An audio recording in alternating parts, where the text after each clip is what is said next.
Hi, and welcome to a fresh episode of Platypod Perspectives, where every single time we show you an amazing image like this one. Just look at that incredible macro photography, and then we talk to the artist behind it. This time around, it's Lee Hall. Lee, thanks for joining us. Hello, Larry. Thank you very much for having me on here. I'm very overwhelmed with it all. Thank you very much. Well, you did an amazing job on that image, and we actually have featured that on the Learning Center blog area of the Platypod website already. And some people have seen it, but I wanted to really get this out there and get as many people to see what's behind the scenes and how you pulled this together. So obviously this isn't the first time you've done something like this. What's the background on this? What's the setup like? The background is just, believe it or not, it's refraction photography. So the background, you see people using flowers and putting flowers at the back of the water drop. But I decided to get a picture of the Santa Claus on my mobile phone, and I've actually used my mobile phone, turn the mobile phone around, so Santa's upside down, put it in one of the clamps, then I managed to get the water drop onto another clamp. So once I got the phone set up, then I set the water droplet up onto another clamp, and then I lifted the water drop up until I could see the refraction into the water droplet. Then once I could see that, there's a case then of moving and just sliding the extreme in with the ball head and my camera on, the R1, just sliding it in to focus. And then when it was focused, I could just take my hand off, and that was it. It was so simple. I've been doing this photography for a long time now, and I can truly say that the Platypod to me is like a multi-tool, having a multi-tool in your pocket. I can't think that a situation, I can't use it in my macro photography. The only thing in it I really wish is I'd have known about it a bit earlier on, because it's really made a huge difference to my photography. It's the confidence of being able to put your subject on and walk away and not know and know that it's not going to move. That's rock solid. I've done this with my feather photography, like I say, water drop photography, but the jaws and the clamps and that delicate as well. I had faith in just screwing my phone into it, knowing that I could stop, grip my mobile phone in a very funny position, as you've probably seen, and held it perfectly. It was just so simple to do, and people think this is hard, but it's not. Everything here is really simple to do, and it's something that anybody can do, and especially winter times or dark times of the month. Are you using the Platypod in any other way other than the macro photography? Do you do anything else with it? Well, I have used it in a bit of long exposure photography and line painting, which there's another video that I've got out there where I used it, because like I said, I put my camera on it, I got the extreme, put the arm on it, put my camera on top, pointed it down, then just done my light painting with fibre optic brushes and got some absolutely amazing effect. And it was so simple. It was just like a $7, should I say, fibre optic lamp that you can get from anywhere, probably cheaper than that. I got it off Amazon, but it was simple things. But I could put the Platypod down, put my camera on it, and just do what I wanted. I knew that it was steady, it was stable, it's not going to move, it's not going to rock. And it's just having, like I said, it's just having the confidence. I just wished I'd have had it longer, 5 years earlier, should I say, to be honest. It's just... Yeah, I get it. Everything I do now, if I ain't got my Platypod, I feel like I've lost something. It just really is. Okay, so you love Platypod for doing what you've been doing for a long time, and the Platypod has made it a whole lot easier. So let's unpack. I mean, you did explain a bit about the setup. So let's say you're coaching somebody who's a first timer and they see this image and they want to recreate it. We'll show the behind the scenes image. Can you talk us through the thought process and then what you did and how you sprayed the water and how you got everything lined up so that somebody can kind of make a little checklist as they're watching this video? They can make a little checklist and maybe try doing something like that themselves. No problem. So first of all, you can see all the water droplets on there. Your main thing is to get the backdrop, your phone, needs to be, it's got to be flat focal plane. Or a picture, or a card, or anything you're going to be used to refract. The second thing is, what I tend to do is I get my dandelion, I'll put it in the holder, and then I'll focus my camera on it until I get something where I'm pretty bit right, that I can see it, and I'll look and make sure I think, yeah, that's going to be sort of okay. Then it's the spraying. The spraying is the most important thing of all. There's a few different devices you can use for spraying your subjects, but what I've got is a very, very fine spray called a nano mist spray. I mean, it's a face spray for women when you get hot.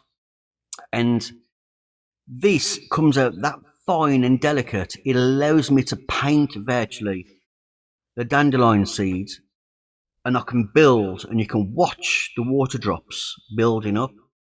And the key is not to oversaturate it, but just to balance and watch. If you see the dandelion starting to rock, you've got to stop.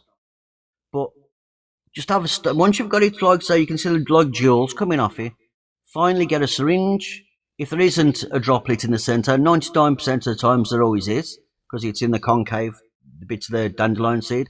Just put a little droplet onto the dandelion, and then you can get your setup, and then just try and level it up so you can see in your frame where the refraction's going to be. Now, the fraction, if you're too far away, the fraction will be a tiny little bit.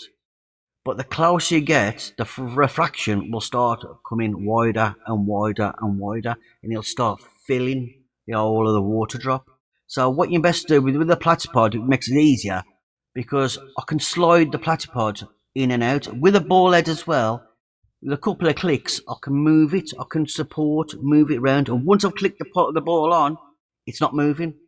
Then all the matter it is then is sliding it in and then taking your shot. I tend to do a lot more long exposures more than using a flash. So what I do is I light the background up. The background is what makes the refraction, because we bounce light. And this is something I've always loved in any of my pictures. I use holographic cards, and when the light hits it, it makes some really nice patterns. And when you look at it, people think it's AI, but it ain't. And people are amazed when they have a go how easy it is. And this is exactly the same thing, but with this, we're capturing the light off Santa Claus, so we don't need to bounce light. This is what I says earlier on in the video I did. The light is actually coming from the mobile phone, which is enough. But if you're using a card, and then I'd set 2 lights up or 1 light directly back of the subject, not on the subject, and then, like I said, the light will bounce, refract onto the card, and then the image will come back and it'll magnify in that water drop every single time. It does take a little practice, but it is one of the easiest things that you can do, and especially, like I said, indoors as well. So, people can't get outdoors, or they can't, they're stuck to a table. This is the ideal thing for them to try, because it's so easy. You haven't got to use a dandelion seed. I've done it with feathers. I've done it with a piece of cotton. So, there's other things. As long as you can get a water droplet onto the end of something, you'll always refract an image. So that's all you're gonna need, just anything like that. Okay, I've never done this, and I want to. So my first question is there any benefit to a special kind of water, like purified water? Do you notice any difference with any of that? This is something everybody asks me. This is how can I put it? Every time I do anything, I say, what do you put in the water? And I put nothing in the water. I always use plain, simple water. I don't put no glycerin in the water or anything like that, because with glycerin, if you mix glycerin into water, when you do your water droplet, you can actually see the sheen the drop. So the droplets will never be perfect. So all I tend to do is pull some off the tap, and I'll leave it stand for a while, make sure all the bubbles have come out of it, if there's any oxygenated bubbles in it, and then just use it straight out the tap. I often just drink the water in front of people now, just to say, look, this is water, because that is a question. They always think there's some magic solution I'm using, but it's not. It really is just plain water. The main thing is the balance in the spray. That's the main thing. Okay. And so the sprayer is something that we can get in the States as well? Yes, a lot of your subscribers have already got them. I can say that. You get them off Amazon. They're called Nano Face Mist Sprays, and you just spray it on. Just keep it on. It comes out, and like I said, the spray is that fine. It's beautiful. It gives off a nice fine. So what you can do is when you use a little pump spray, the spray comes down and it makes your dandelions rock, and then all the drops come off. With this spray, it drops on that gentle and soft. It helps build your droplets up. Very good. All right, let's have a quick look at the behind the scenes. We've seen it a few times. And as we're looking at this, can you tell us what the different pieces are specifically that we're seeing?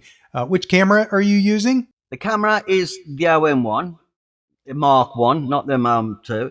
The lens is the Olympus 90mm lens with this particular shot. I tend to use the 60mm and 90mm. I'm just testing the 90mm out on this shot.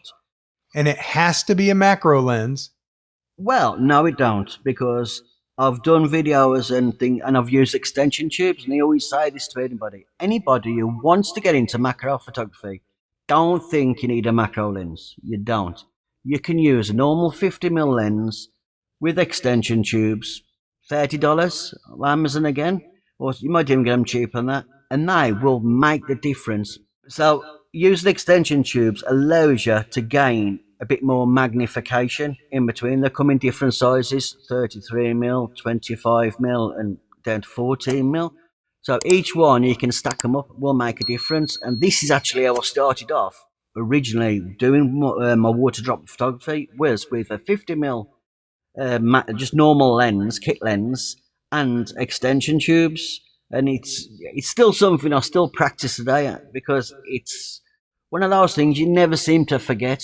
That'll make a lot of people happy that you can use extension tubes and not a big lens investment just to try something new like this. Well, I'm glad you have Platypod gear now. And I am. and what I want is our Platypod viewers to be able to find out more about you.